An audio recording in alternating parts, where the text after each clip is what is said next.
आजादी का अमृत महोत्सव।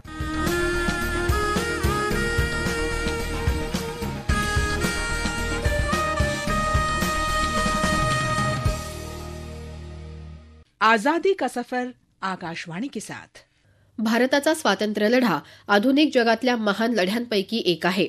आकाशवाणी रोज आपल्यासाठी घेऊन येत आहे या लढ्याची एक झलक।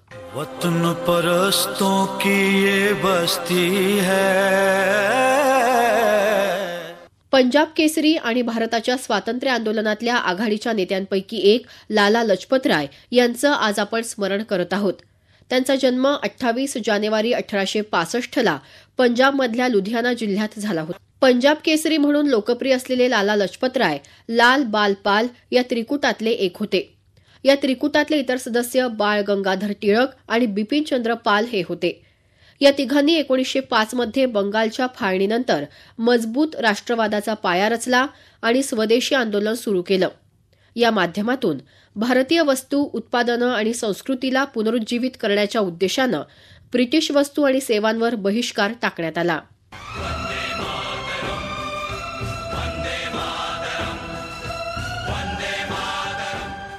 ब्रिटिश साम्राज्यवादाविरोधात लढा देण्यात दोन महान राष्ट्रीय नेते महात्मा गांधी आणि लाला लजपत राय यांचे विचार जरी भिन्न असले तरीही त्यांच्या मनात एकमेकांबद्दल आदर होता।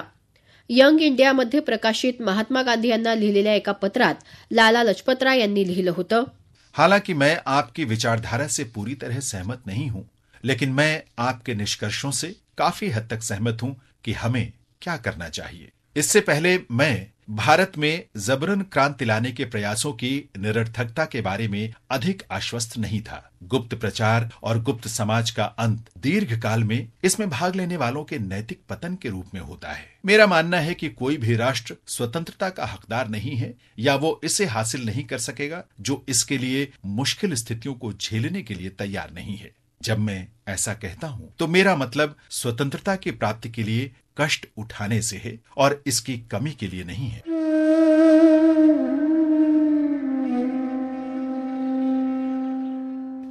18 नोव्हेंबर 1928 ला लाला लजपत राय यांचं निधन झालं। त्यांच्या निधनाबद्दल महात्मा गांधीजी खूप दुःखी झाले।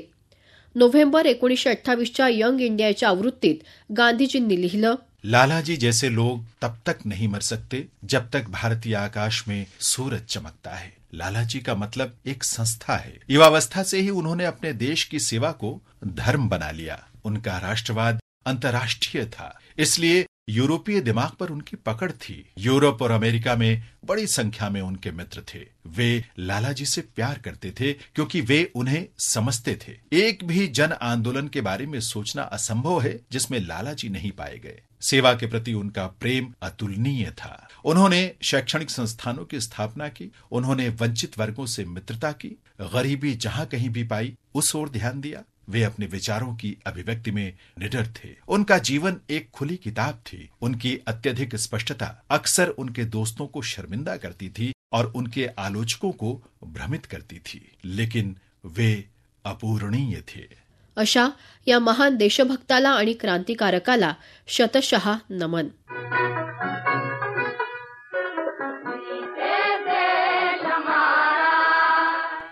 राष्ट्रवादी चित्रपट निर्माते सोहराब मोदी यांचं देखील आज आपण स्मरण करत आहोत। आज 28 जानेवारी त्यांचा स्मृतिदिन। त्यांनी भारतीयांना आपल्या चित्रपटांच्या माध्यमातून सामाजिक आणि राष्ट्रीय घडामोडींविषयी प्रेरित केलं।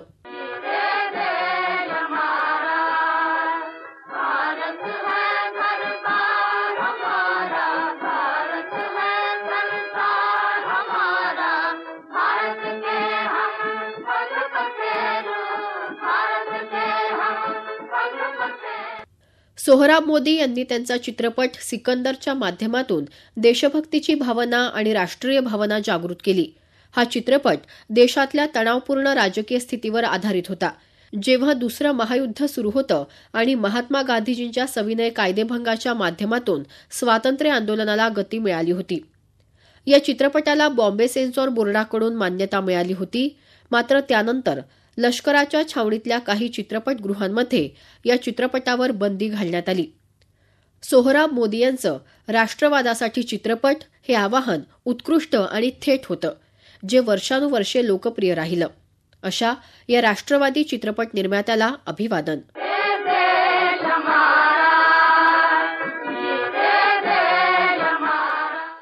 गाथा स्वातंत्र्य सेनानींची या कार्यक्रमात आज इतकंच.